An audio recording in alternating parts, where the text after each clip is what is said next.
One of the best ways we can look after our own mental well-being as a volunteer is to respect the boundaries of the organisation we're volunteering for, and to set our own personal boundaries. Understanding our boundaries helps us to volunteer with more confidence, but this isn't always easy to do, even if we've been volunteering for some time. So whether you're just starting out as a volunteer or have been doing it for many years, we have some suggestions that may help.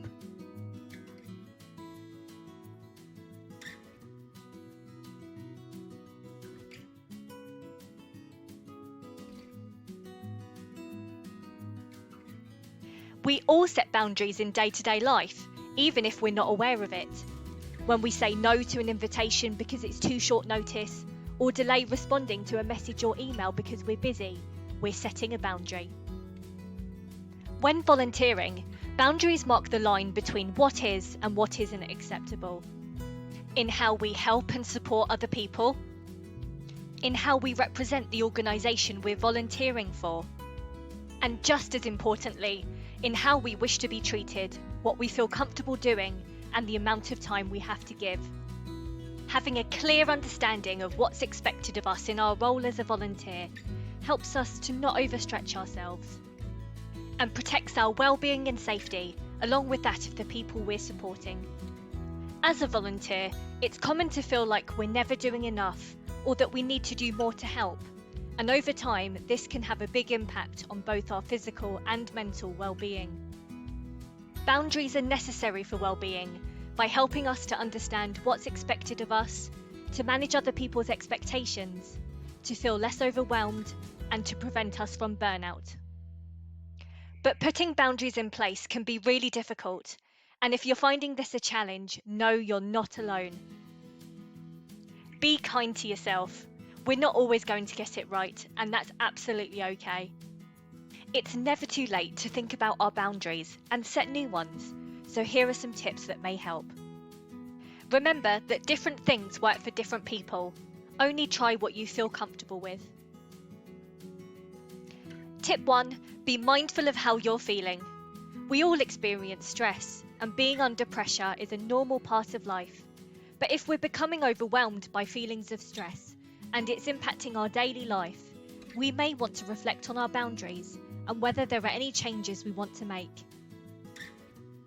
We all experience stress differently, so our signs of stress will be unique to us, but you may want to look out for how you're feeling emotionally, such as being unable to enjoy yourself or experiencing racing thoughts. How you're feeling physically, such as experiencing muscle tension or feeling tired all the time. And how you're behaving, such as finding it harder to make decisions or constantly worrying. Tip 2. Understand the policies of the organisation you're volunteering for. It's likely that the organisation you're volunteering for has a clear set of policies on how to work successfully with the people you're supporting and the expectations of your volunteer role. If you're not familiar with these, ask your organisation for guidance and don't be afraid to ask questions. Tip 3. Ask for help. Remember, you're not alone. If you feel uncomfortable or unsure in any way, speak to your volunteer organisation as quickly as possible. They'll be able to support you to be clear about your boundaries and step in to support if and when you need it. And tip 4, give yourself permission to say no. Saying no to the people we're supporting can be really difficult, but being clear about our role and boundaries can help us to do this. It can help to explain why you have to say no. For example, saying, "This isn't part of my role," or "It's not possible for me to help with this as a volunteer." And offer an alternative solution, such as signposting to an organisation that can help, or making your volunteer organisation aware of the request. It's absolutely normal to feel guilty or selfish when saying no, but this may get better over time as we get more practice.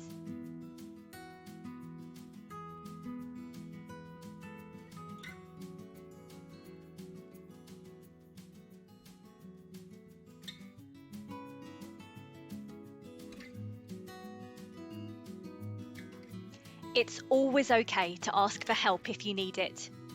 It can be really important to have someone to talk to. You could talk to your volunteer organisation. They have a duty of care to support you. Or perhaps share your feelings with someone you trust. This might be a family member or a friend, or perhaps some other volunteers. Remember to maintain confidentiality when talking to family, friends, or peers about your volunteering experience.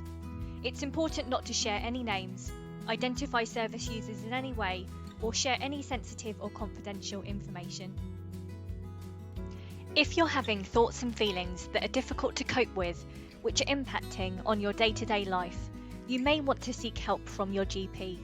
It's always okay to seek help, even if we're not experiencing a specific mental health problem. You could also call the Oxfordshire and Buckinghamshire NHS Mental Health Helpline on 111 for 24/7 advice for your mental health and emotional well-being, including where to get help and how to access support from mental health professionals in Buckinghamshire.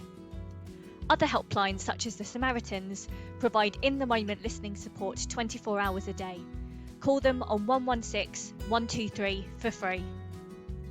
Healthy Mind Bucks is an NHS service which offers short-term psychological therapies to anyone over the age of 18 experiencing difficulties such as low mood, worry, panic and anxiety. Visit their website for more information on their services and how to self-refer. At Buckinghamshire Mind, we won't give up until everyone experiencing a mental health problem gets both support and respect. We run a wide range of services in the community across Buckinghamshire and East Berkshire to support all elements of well-being. So visit our website at bucksmind.org.uk for more information, or contact us by email or phone for support and advice if needed.